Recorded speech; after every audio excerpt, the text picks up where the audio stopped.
Assalamualaikum warahmatullahi wabarakatuh. Kembali lagi di channel Keluarga Misterius. Di kesempatan kali ini saya Dayun akan melanjutkan cerita yang berjudul Rumah Bekas Aborsi. Cerita ini ditulis oleh akun Facebook bernama Ruby. Bagaimana dan seperti apa kelanjutan ceritanya? Tentunya tak usah berlama-lama, langsung saja kita masuk ke ceritanya.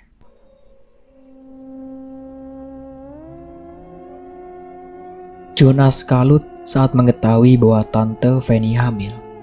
Ada penghakiman yang tertuju untuk dirinya sendiri, menghujamnya terus-menerus dari tadi. Bodoh kau, Jo. Bukan manusia kau. Harusnya kau menghormati dia seperti tantemu sendiri. Kenapa malah mengambilinya? Sekarang bagaimana? Bagaimana? Jo menjawab dan memukuli kepalanya sendiri sambil meracau tak jelas dengan kata magian. Jawab tante, itu anak siapa? Tanya Jo lagi. Kali ini dengan tatapan emosi kepada tante yang berdiri di hadapannya. Semoga bukan anakku, batin si Jo. Tante menghindari tatapannya itu karena takut dan sambil menunduk, ia mencoba mengingat-ingat. Sudah berapa bulan ia tidak mendapatkan haid. Ternyata sudah hampir 3 bulan dia tidak memakai pembalut. Dan 3 bulan yang lalu, ia ingat peristiwa di suatu malam ketika Pak Ferry si pejabat itu mengajaknya ke villa pribadinya bersama beberapa orang teman dan kolega untuk merayakan hari ulang tahunnya Pak Ferry. Mereka pesta pora di sana dan tentunya mabuk. Dalam keadaan yang kesadarannya sudah berkurang, Pak Ferry membimbing si tante untuk naik ke tangga menuju kamar yang terletak di lantai atas. Dia menyuruh Tante Fanny supaya beristirahat saja. Sebenarnya tidak ada keinginan bagi tante untuk menjalin hubungan lebih dari teman dengan Pak Ferry.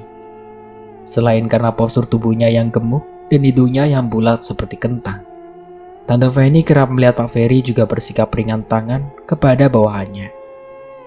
Sifat temperamental ini juga yang membuat Tante Fanny hanya mau menganggapnya sebagai teman saja, tidak lebih. Dia takut sewaktu-waktu saat dia juga akan ringan tangan padanya. Malam itu di villa, di kamar lantai atas, Pak Ferry membaringkan tubuh Tante Fanny yang sudah lemas dan loyo akibat minuman keras ke atas pembaringan. Dengan sedikit kasar dan tanpa minta izin dulu dari si pemilik tubuh, dia melucuti pakaian Tante Fanny. Jangan Pak, saya tidak mau, kita hanya teman, kata Tante Fanny. Suaranya lirih dan meracau akibat pengaruh minuman keras tadi. Tapi Pak Ferry tidak menjawab sepatah kata pun. Dia malah semakin mempercepat aksinya untuk membuka seluruh pakaian yang menutupi tubuh mulus si tante. Dengan nafas yang memburu, Pak Ferry melancarkan aksi yang selanjutnya. Tante Fanny yang sudah terkapar tak berdaya hanya bisa pasrah dengan pelakuan Pak Ferry di malam itu. Toh dia juga tidak punya kekuatan untuk menghindar dan menolak setiap sentuhan bertubi-tubi yang dilancarkan Pak Ferry. Di suatu kesempatan lain, Pak Ferry memberi sejumlah uang yang jumlahnya fantastis, serta mengajaknya belanja sebagai ucapan terima kasih di malam itu. Cing Fanny, aku tidak mau nanggung segala resikonya setelah menidurimu lo ya, karena sudah kubayar dengan jumlah yang sesuai dengan hargamu, kata Pak Ferry sambil mencolek dagu si tante. Saat itu tante yang sedang sibuk memilih perhiasan emas di toko perhiasan hanya tersenyum dan menjawab, Pak Ferry biasa aja. Resiko apa sih Pak? Uang dari Pak Ferry sudah lebih dari cukup. Terima kasih ya Pak. Siang itu memang Pak Ferry yang mendadak jadi dermawan kepada Tante Fanny. Sengaja mengajak si tante ke toko perhiasan dengan maksud ingin membelikannya perhiasan. Itu ada cincin permata asli, mau? Kata Pak Ferry sambil menunjuk cincin permata di sebuah kotak yang di dalam etalase. Mata Tante Fanny semakin berbinar. batinnya. Kapan lagi aku bisa mendapatkan cincin permata gratis tanpa mengeluarkan uangku? Wah, Bapak serius? Tanyanya sambil menatap lekat-lekat wajah Pak Ferry. Pak Ferry tersenyum dan menjawab, seriuslah sayang, tapi servis aku dengan servis terbaikmu setiap kali aku menginginkannya. Kemudian dia terkekeh. Gimana? Tanyanya lagi sambil mengedipkan satu matanya kepada Tante Fanny. Tante Fanny berpikir sejenak. Kau tidak pernah diberi jatah istrimu ya, Pak? Kenapa membayarku? Ngalah, Ceng. Kau tahu kan, kalau istriku itu sedang sakit dan tak bisa melayaniku. Gimana sayang? Permata itu jadi milikmu sekarang juga loh. Tante Fanny mengangguk malu-malu. Lalu sejak tadi dimulailah permainan dengan Pak Ferry. Tante Fanny meninggalkan Joe dengan pertanyaan yang tidak bisa dia jawab. Dengan diantar supir pribadi, si tante pergi ke rumah Pak Ferry si pejabat, ayah dari bayi yang tengah dikandung saat ini. Dia tidak ingin aborsi lagi. Sudah cukup. Kali ini dia minta pertanggungjawaban dari ayah bayi itu. Sudah cukup teror hantu bayi yang mengantui Pak sopir, Jonas, juga dirinya sendiri beberapa waktu yang lalu. Juga tentang keanehan rambut si bibi yang digerakkan oleh tangan tak kasat mata. Untuk itulah dia menemui Pak Ferry, ingin melahirkan saja bayi ini. Pak Ferry, keluar Pak. Pak, aku tahu kau ada di dalam. Pak Ferry, keluar. Tante Fanny berteriak di depan gerbang rumah Pak Ferry yang berdiri megah di tengah kota itu. Dia tidak percaya saat satpam yang menjaga pintu gerbang itu mengatakan bahwa Pak Ferry tidak ada di rumah saat itu. Dia sendiri melihat mobil Pak Ferry ada di dalam, jadi tentulah orangnya juga ada di dalam. Juga beberapa mobil yang lain ikut terparkir di sana. Bu, jangan teriak-teriak di sini. Sudah, pergi sana. Jangan bikin onar, kata Pak Satpam. Kau berani ngusir saya ya? Munyuk, asal kau tahu ya, saya ini simpanannya Pak Ferry. Kau harus hormat pada saya, ngerti? Kata Tante Fanny tak mau kalah. Ada apa ini ribut-ribut? Istriku melihat dari CCTV. Katanya ada wanita yang bertengkar dengan Pak Satpam. Tiba-tiba Pak Ferry muncul tergopoh-gopoh dari dalam rumahnya menuju ke pintu gerbang. Jeng Fanny? Pak Ferry terkejut dengan kedatangan Tante Fanny ke rumahnya. Sudah Pak Satpam, biar ku tangani wanita ini. Titah Pak Ferry kepada Satpam sambil memberinya baba untuk menjauh. Pak, aku hamil. Aku minta pertanggungjawab. Apa? Kamu hamil? Minta pertanggungjawaban apa? Jeng Fanny kan sudah bersuami. Tapi aku hamil denganmu, Pak. Kau tahu sendiri, suamiku tak ada di rumah. Jeng, jangan keras-keras kalau bicara. Nanti istriku dengar. Duh. Biarin, pokoknya Pak Ferry harus bertanggung jawab. Jeng, ingat ya, perjanjian kita adalah tidak ada pertanggungjawaban atas segala resiko setelah aku memakaimu. Dan aku juga sudah membayarmu mahal. Siapa yang mau bertanggung jawab kepada pelacur? Siapa? Tidak bisa menjamin pula kau hanya tidur denganku. Pasti banyak pria yang sudah memakaimu kan? Pak Ferry berkata kepada Tante Fanny sambil melototinya. Pergi, dasar jalang tua murahan, bentak Pak Ferry sambil tangannya melayang hendak meninju si tante. Tapi tak berhasil karena tante menghindar. Beraninya kau ngelunjak. Sudah diberi uang dan barang, sekarang minta pertanggungjawaban. Enak aja. Tante Fanny hanya menatap nanar pria di hadapannya yang ternyata hidung belang itu. Kemudian dia memutuskan untuk pergi dari rumah itu, melangkah gontai menuju mobilnya dan mengempaskan tubuhnya di atas kursi mobil. Dilihatnya dari dalam mobil. Keluarlah wanita dari pintu rumah Pak Ferry. Dia terlihat belum terlalu tua, tapi kurus dan pucat wajahnya. Juga tengah memakai kursi roda. Pak Ferry membimbingnya masuk ke rumah lagi. Sambil tersenyum, dia mendorong kursi rodanya kembali ke dalam rumah. Itu istrinya mungkin.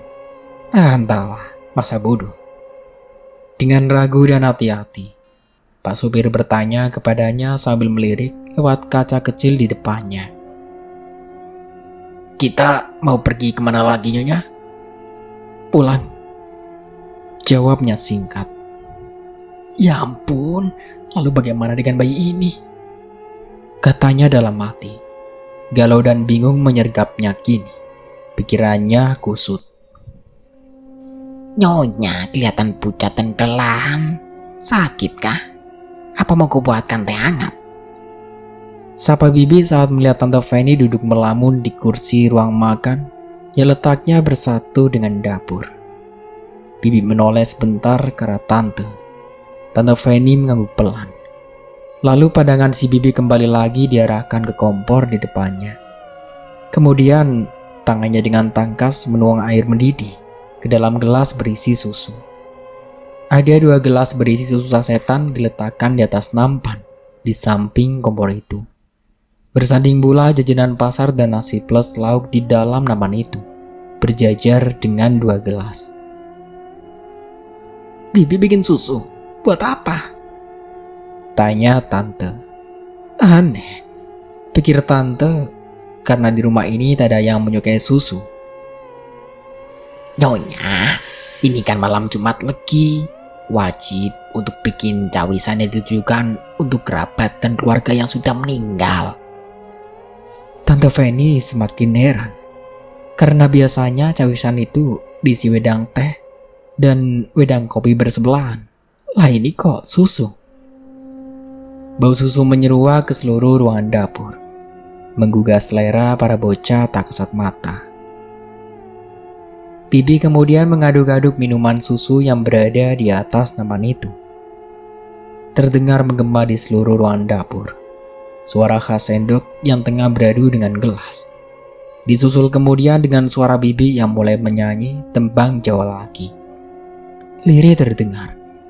Tetapi hal itu membuat Tante Fanny jadi ingat akan suatu peristiwa ketika Tante Fanny dulu pernah mengintip si Bibi yang tengah duduk bersimpu di lantai dapur sambil menyanyikan tembang Jawa dan berkata-kata kepada anak-anak yang tak kasat mata. Masih dengan tetap asik menyanyi, Bibi berjalan pelan dan meletakkan nampan berisi sajian itu di atas kulkas. Bibi, hentikan, jangan menyanyi lagi. Suara Tante Fanny terbata. Nafasnya mulai tidak beraturan karena takut. Bibi kemudian berhenti bernyanyi, lalu menatap Tante Fanny. Ada pancaran ketakutan yang tertangkap dari mata Tante Fanny. Mereka suka mendengar nyanyianku, Nyonya. Siapa mereka yang kau maksud? Bibi tidak menjawab, hanya tersenyum aneh. Sudahlah, Nyonya, tenangkan dirimu. Ini tehnya, silakan diminum. Kata Bibi kemudian sambil mendekat ke arah Tante Fanny dan membawa teh hangat. Tetapi Tante Fanny beranjak dari tempat duduknya untuk menjauh Bibi. Kemudian dia terjatuh karena tidak hati-hati melangkah. Bibi dengan sigap meraih tangan Tante untuk menolongnya. Nyonya demam ya? Ini tangan Nyonya kok panas sekali. Ayo ku bimbing ke kamar. Kata Bibi. Dia merasa agak cemas saat mendapati nyonyanya ternyata tengah terserang demam. Dengan terpaksa Tante Fanny mau dituntun Bibi menuju kamarnya. Malam semakin larut. Tetapi demam yang dialami Tante Fanny belum juga mereda. Padahal dia sudah diberi obat penurun panas. Malah kali ini sakitnya ditambah dengan perutnya yang tiba-tiba merasa nyeri dan mulas. Semakin lama semakin menjadi. Bi, jangan bilang siapa-siapa kalau aku sedang sakit. Aku tidak mau dibawa ke rumah sakit karena... Tante Fanny tidak meneruskan perkataannya. Aku tahu kalau Nyonya sedang hamil. Saat Nyonya bicara dengan Den Jonas waktu itu, aku tidak sengaja mendengarnya, Nyonya. Tante Fanny terkejut mendengar penuturan Bibi. Tapi dia hanya menatap wanita tua itu, tidak menjawab sepatah kata pun. Ini Nyonya, minumlah. Ramuan ini akan membuat sakitmu reda, kata Bibi kemudian, sambil menyodorkan cangkir berisi ramuan yang entah itu berisi dahan yang berbahaya atau tidak. Tante Fanny tidak menolak karena dia berharap untuk sembuh tanpa dibawa ke dokter. Ini ramuan yang kau beri tadi pagi sebelum aku keluar rumah, Bi. Ramuan untuk apa ini? Tanya Tante Fanny sambil keheranan setelah meminum ramuan itu. Ini hanya ramuan untuk kesehatan. Ramuan warisan dari leluhur, Nyonya, jawab Bibi. Tetapi beberapa menit kemudian, sakit perut si tante malah semakin menjadi setelah meminum ramuan itu. Dia mengerang dengan lirih. Sakit yang tak terkira menyerangnya dengan bertubi. Bibi kemudian meraba perut Tante Fanny. Apakah bayiku baik-baik saja, Pi? Katanya dengan menahan sakit. Nyonya, bayimu sepertinya sudah mati. Ini si jabang bayi sepertinya sudah tidak menempel di rahim lagi. Tante Fanny terkejut. Bayiku. Bibirnya bergetar saat mengatakan itu. Dia seakan tak percaya dengan apa yang dikatakan Bibi. Karena dia ingin melahirkan bayi itu dengan sempurna, tapi ternyata sudah mati. Nyonya, sini aku bantu mengeluarkan bayi ini. Dipijat, Bi? Iya, Nyonya. Bi, kau sebenarnya siapa? Dulu aku adalah dukun bayi, Nyonya. Aku menolong banyak orang yang melahirkan. Aku senang melihat bayi yang lahir karena aku mandul, tidak pernah bisa hamil. Tapi di suatu hari, masyarakat memberhentikanku untuk menolong orang yang melahirkan. Sejak ada ibu dan bayi yang mati saat ku tangani. Bibi bercerita sambil terus memijat pelan perut Tante Fanny. Aduh, Bi, sakit. Tahan sakitnya, Nyonya, yang sabar, kata Bibi. Tapi Tante Fanny malah mengerang semakin keras. Bibi kemudian membuka dasar tante sampai ke dada, lalu mengucapkan mantra yang tidak dimengerti bahasanya oleh Tante Fanny sambil tangannya terus memijat dan mengurut perut Tante Fanny. Tante sudah tidak lagi memperhatikan Bibi karena dia tengah merasakan kesakitan. Aduh, desis Tante Fanny. Bibi dengan pelan membuka kaki Tante Fanny. Darah mengucur membanjiri alas kain sampai ke spray juga karena saking derasnya. Sementara Bibi semakin fokus memijat dan menekan perut Tante, yang semakin lama semakin kencang mengurutnya. Keringat membasahi dahi Bibi. Bi, sakit. Tante Fanny menjerit pelan karena takut ada yang mendengarnya. Dia menggigit bibirnya menahan sakit. Sabar, Nyonya, sebentar lagi selesai, sahut Bibi. Nah, kata Bibi kemudian. Ada seonggok janin kecil berlumuran darah di tangan Bibi. Wajahnya sumringah melihat janin itu. Anakku, desisnya. Tante Fanny masih bisa mendengar ucapan Bibi barusan, walau dia sudah lemas dan terpejam matanya. Mereka semua ini yang akan menjagaku saat aku sudah semakin tua dan sakit-sakitan kelak, bisiknya lagi tersenyum senang. Maafkan aku, Nyonya. Aku menginginkan bayi ini. Itulah kenapa aku memberimu ramuan luruh ini. Baru 2 kali minum sudah gugur, kata Bibi sambil menyekat keringat Tante Fanny dengan anduk kecil, juga membersihkan darah yang belepotan di paha dan kaki Tante Fanny. Tante Fanny terkejut dan dia membuka matanya. menatap Bibi dengan menangis. Bi, kau... Tante pingsan dan tidak meneruskan perkataannya. Anakku sayang, gak bagus. Kata Bibi sambil menimang-nimang janin kecil yang terbungkus di dalam kain mori putih. Tante tersadar di pagi harinya, dan dia terkejut melihat Bibi yang tengah membawa senapan serapan ke kamarnya. Bi, kau membunuh anakku. Bibi dengan langkah tenang menghampiri tante yang tergolek lemas di atas ranjangnya. Lalu Bibi duduk di pinggir ranjang Tante Fanny. Nyonya ini berkata apa? Mana mungkin Bibi bisa melakukan itu? Kata Bibi sambil menggenggam jemari tante. Kau semalam kau berkata bahwa kau sengaja membuat bayiku gugur kan, Bi? Tanya tante sambil menampik tangan Bibi. Nyonya, kemarin itu Nyonya murni keguguran. Bibi hanya menolong mengeluarkan bayi yang sudah mati itu. Syukurlah bisa keluar. Kalau tidak begitu, pasti Nyonya akan dibawa ke rumah sakit. Dan akhirnya semua keluarga dan saudara Nyonya akan tahu kalau Nyonya sedang hamil. Sementara tidak ada suami dan juga Nyonya. Kemarin Nyonya itu pingsan segera setelah bayi itu keluar. Mungkin Nyonya berhalusinasi atau bermimpi tentang omongan saya yang katanya membunuh bayi Nyonya. Kata Bibi, berusaha meyakinkan Tante Fanny. Percayalah Nyonya, aku mengatakan yang sebenarnya. Sambung Bibi. Tantenya diam. Dia mulai mempercayai perkataan Bibi walau masih ada sedikit keraguan. Di mana kau kuburan aku? Tanya tante sambil menunduk. Masih terpancar raut wajah yang sedih di sana. Di taman belakang Nyonya, jawab Bibi. Sejak dikuburnya janin yang ketiga itu, Tante Fanny semakin kerap dihantui oleh penampakan dan suara anak-anak kecil di rumahnya.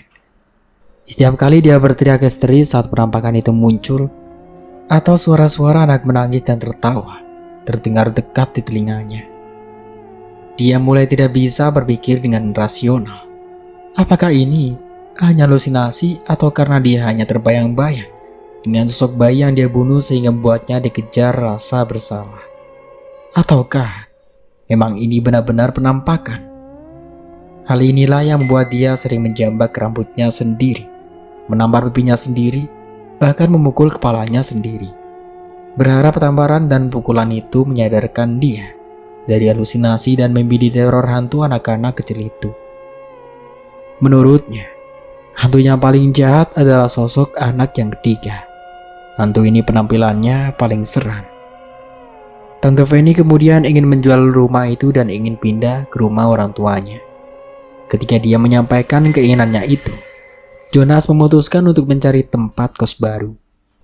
Juga kedua anak Tante Fanny setuju pindah karena mereka berpikir Tante Fanny akan diawasi ibunya jika tinggal di rumah orang tuanya Tante Fanny, sehingga itu akan mempersulit Tante untuk hidup bebas. Terkecuali Bibi, dia tidak setuju pindah. Tetapi dia bungkam saat ditanyai apa alasannya tidak mau pindah. Akhirnya dengan berat hati, Bibi pulang kampung dengan beri pesangon. Tante Fanny tidak bisa pacaran dengan terang-terangan lagi semenjak tinggal di rumah orang tuanya. Dia menjalin asmara dengan seorang pemuda yang ternyata pekerjaannya adalah ojek mobil. Dengan alasan mobilnya sendiri dipakai oleh anak-anaknya Tante, dan alih-alih pesan ojek untuk mengantarnya kemana-mana, termasuk saat mengantar Tante Fanny ke rumah lamanya yang mau dibeli. Ternyata mereka memanfaatkan kesempatan itu untuk saling melepas rindu. Akhirnya Mbak Ani tidak jadi membeli rumah itu. Dia merelakan uang muka yang tidak bisa kembali dan mencari rumah lain untuk dibeli. Tidak lama setelah itu, rumah Tante Fanny yang letaknya memang di pinggir jalan raya dibeli oleh seorang pensiunan guru. Dia membeli rumah itu untuk dijadikan tempat kos-kosan, dan Tante Fanny membeli rumah baru dari uang hasil penjualan rumah lamanya itu. Tetapi rumah barunya ditempati anak-anaknya, sementara dia tetap tinggal di rumah orang tuanya. Tante Fanny masih doyan berpacaran di luar sana, tetapi dia tidak hamil lagi. Isenglah dia periksa ke dokter kandungan. Apakah alat reproduksinya itu bermasalah? Kali ini kenapa tidak juga hamil? Setelah diperiksa, ternyata kandungan Tante Fanny rusak dan tidak bisa hamil lagi. Ada kemungkinan untuk bisa hamil lagi, tetapi peluangnya akan sangat kecil dan sangat beresiko. Kudengar kabar bahwa saat ini Tante Fanny sedang sakit. Dia baru saja selesai operasi tumor otak yang sudah agak lama dideritanya. Tetapi keadaannya belum juga menunjukkan tanda-tanda kesembuhan setelah operasi itu. Bahkan setiap kali nyeri masih kerap menyerang kepalanya, terlebih di malam hari. Hidupnya tergantung obat-obatan. Rutin kontrol ke dokter adalah kegiatannya sekarang. Tubuhnya kurus, mukanya menjadi pucat, dan kepalanya botak karena dicukur habis operasi pembedahan. Dan juga dia sudah tidak bisa lagi berjalan. Dia memakai kursi roda untuk memudahkannya bergerak. Kenapa keluarganya, terutama anak-anaknya, tidak membenci dan menghakimi Tante Fanny karena perbuatan dosanya dulu? Tuhan sudah menghukumnya dengan setimpal. Dan begitulah akhir dari ceritanya. Semoga dari cerita ini kita bisa ambil hikmah dan pelajarannya. Saya Dayun pamit undur diri. Sampai jumpa kembali di cerita baru berikutnya. Kurang lebihnya mohon maaf. Wassalamualaikum warahmatullahi wabarakatuh.